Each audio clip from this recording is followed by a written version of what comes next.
Hey everybody, it is Jenny, aka Kupakai Art.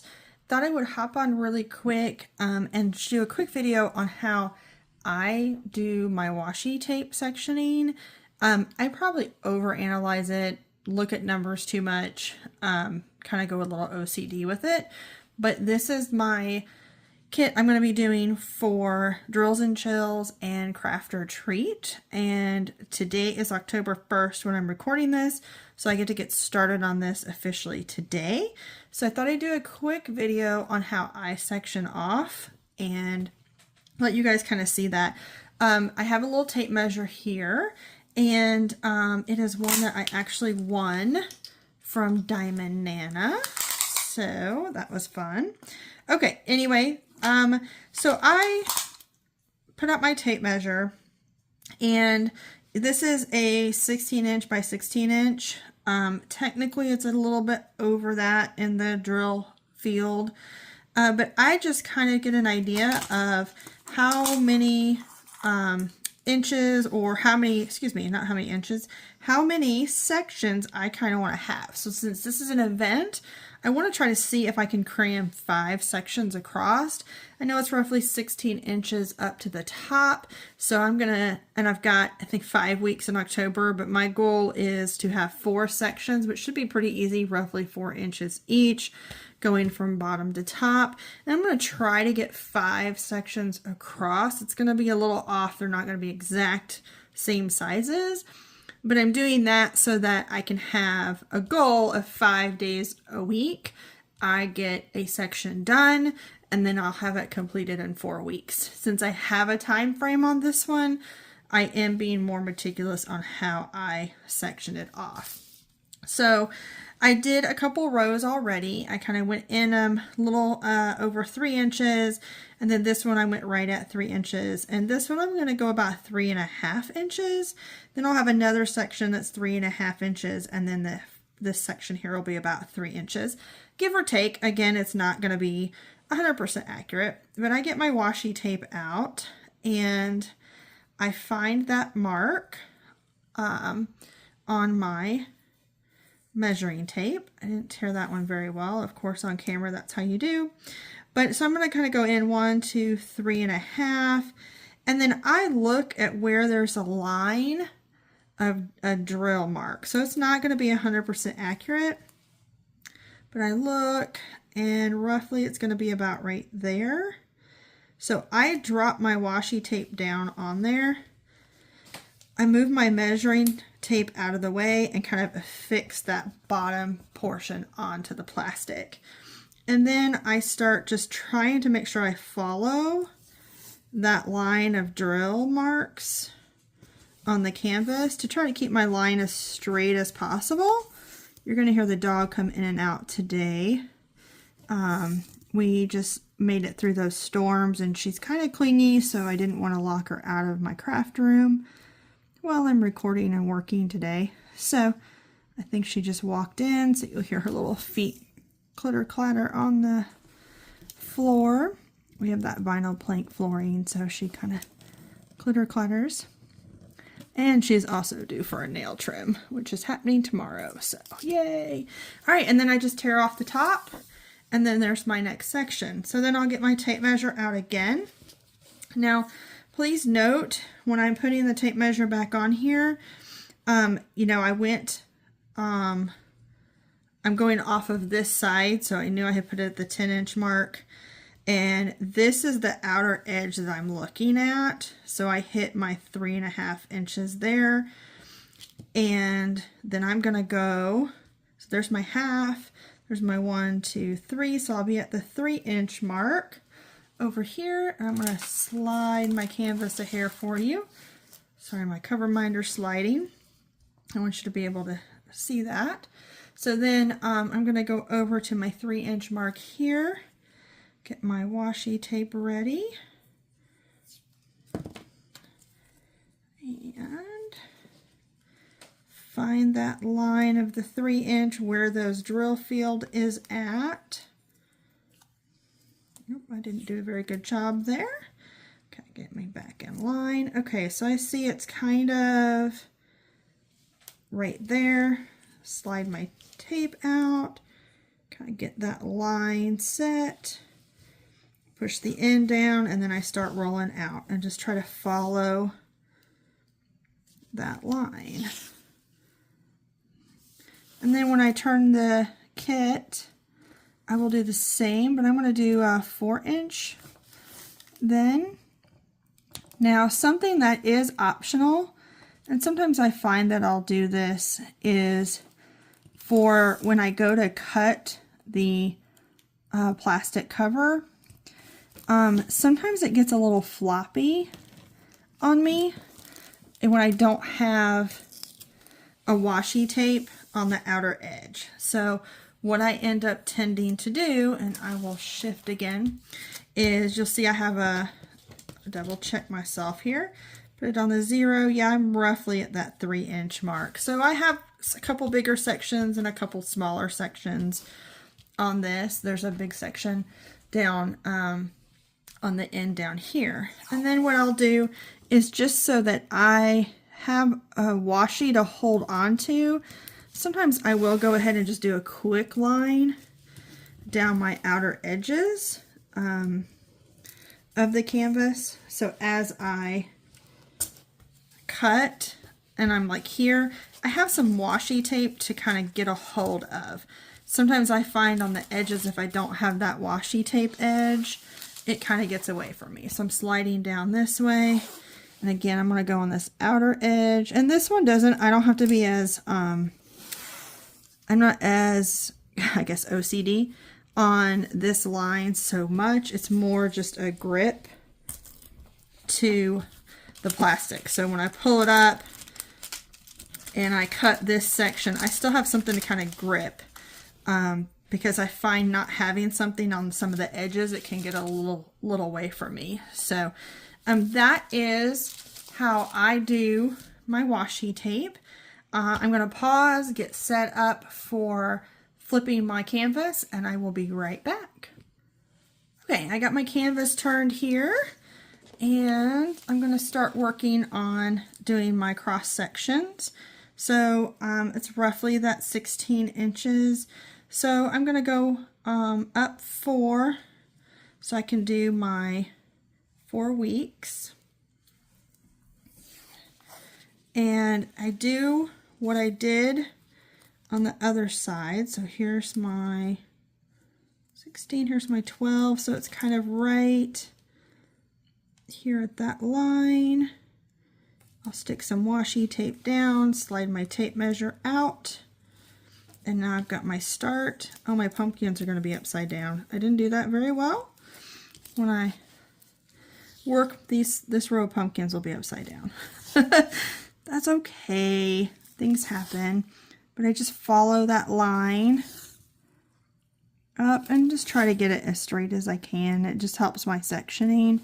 I am also a little particular. I like to try to get as straight as I can.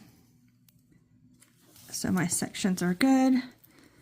Okay, tear that off. I'm going to be a little confusing, and I'm going to slide all the way down at this end. We're going to flip my canvas all the way around, and maybe I can get my pumpkins going the right direction for the remaining sections. So I only have upside down pumpkins. I said pumpkins. I always grew up going pumpkins. So now I'm at 4, and I'm going to do 1, 2, 3, 4. It's going to be my 8-inch mark. And I'm going to find my line.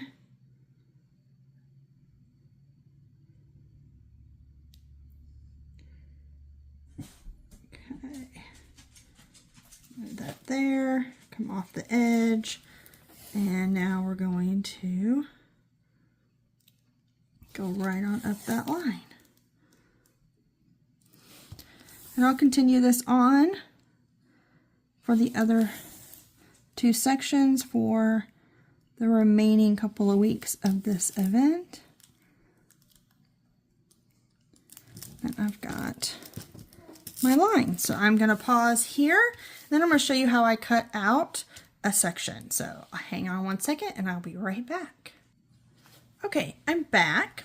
As you'll see, I did end up with this section a little bit wider than I kind of intended because I ended up flipping my canvas and I changed up a little bit. So my bottom section is a little taller than I anticipated, but hey, that'll work. My first week will just be a little bit busier, but that's okay. I gave myself more than enough time to get this done in the time allotted. So this just breaks it up for me. I have 5 days a week for 4 weeks, and I should get this canvas done in the allotted time. You will note, of course, I ran out of my pumpkin washi tape right up there in that little corner, but thankfully I had another little Halloween pattern I could do. So now I don't do that outer edge on the bottom, mainly because I start in my bottom right corner. I work to the left, then I go up to the next row and I work across left. I'm also on a big canvas. I will flip my canvas upside down and work from this way towards the center and then get the center done. That's typically how I work a piece. The next thing I wanted to show you guys is how I cut the plastic. This is one of the ceramic edged, and I don't know if you'll be able to see this. I'm going to try to zoom in, put my hand. There is the ceramic edge. It's that little white tip coming out of the orange there. It's a ceramic blade. So that blade will cut the plastic. I believe some people have said it has cut their canvas. I don't press super hard. I really just try to get the plastic. So what I tend to do is I will sometimes even kind of lift my plastic up, but you just got to get that edge in. It doesn't take a whole lot of pressure to cut that plastic, and just cut right along the edge of your washi tape. And that will cut your plastic. And then it should slide right on up. Now, I slide it very slowly because this plastic does tend to tear. So I try to go slow and make sure that my cut was smooth. And then I crease here. Oops, I was not looking down. And then I'll crease it here. Or you can cut this off and go across that line as well. Some people get nervous. I did cut into the canvas a little bit here because I did press a little harder than I normally do, but the glue seals that right up. I did not go all the way through the canvas. So I know it makes some people nervous with these ceramic cutters. So another option that you can do is a seam ripper. I don't know if everybody remembers these seam rippers. It has that pointy edge, and that is a blade inside of there. So this is very sharp and pointy. This has got a little nub that's kind of a guide, and your either the fabric or the seam you're trying to tear. But in this case, we're going to put our plastic right inside that groove and cut up. So I'm going to do it on this section. Go right up against your washi tape and just cut right up that washi tape. And what I find with this is it does glide nicely up against the glue of the canvas without tearing anything up. And now I have another section cut. So I find if you want that precision, you don't want to take the chance of damaging your canvas, the seam ripper is a great way to go. I did get these on Amazon. It was a pack of 3. I liked the fat handle. It's a little bit easier to hold than the little tiny ones. They were a little bit more expensive. You can get one fairly inexpensively at your local store. I think even Dollar General sells these in like sewing kits. Not the fat handled. They'll be a very small, thin handled one. But not ergonomically with my arthritis, this tends to work the best for me. So once I found this option, I tend to use this more than I use the ceramic cutter, but the ceramic cutter is very easy to use.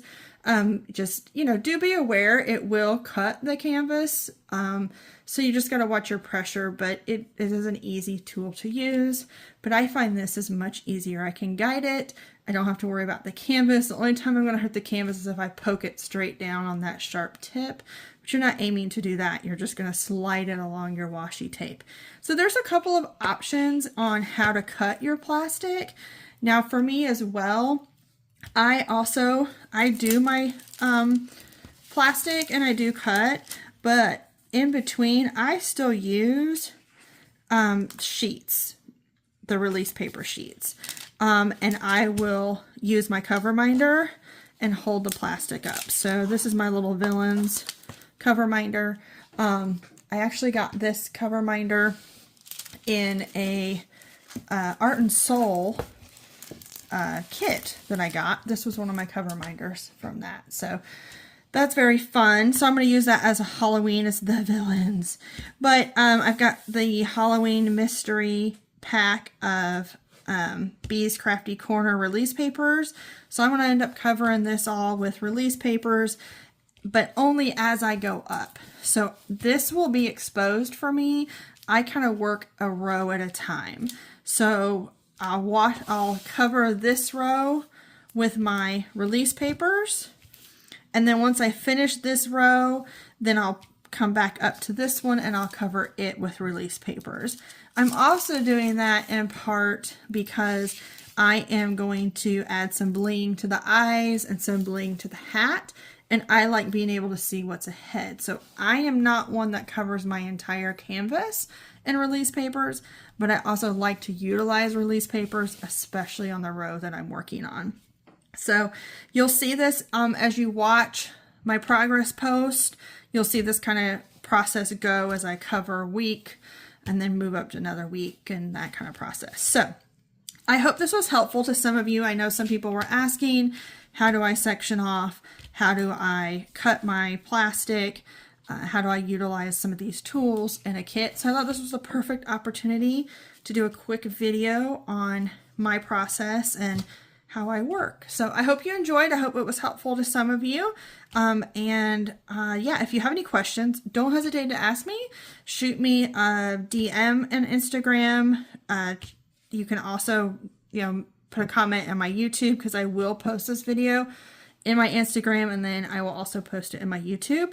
I do utilize Instagram a little bit more than YouTube, so I'm very active there. If you have questions, you want links to anything, please just message me, DM me on Instagram, and I'll be happy to help and try to answer any questions you have. So thanks as usual for watching. I appreciate all your support, and I hope everyone has a wonderful month of October. If you're still participating in Drills and Chills, I think there's the Great Pumpkin with Art and Soul that's coming along, that started today, and then we have Craft Retreats. There's a lot of great events happening, so enjoy the month of October, and let's have some fun with some of our fun Halloween kits. Thank you guys so much for watching.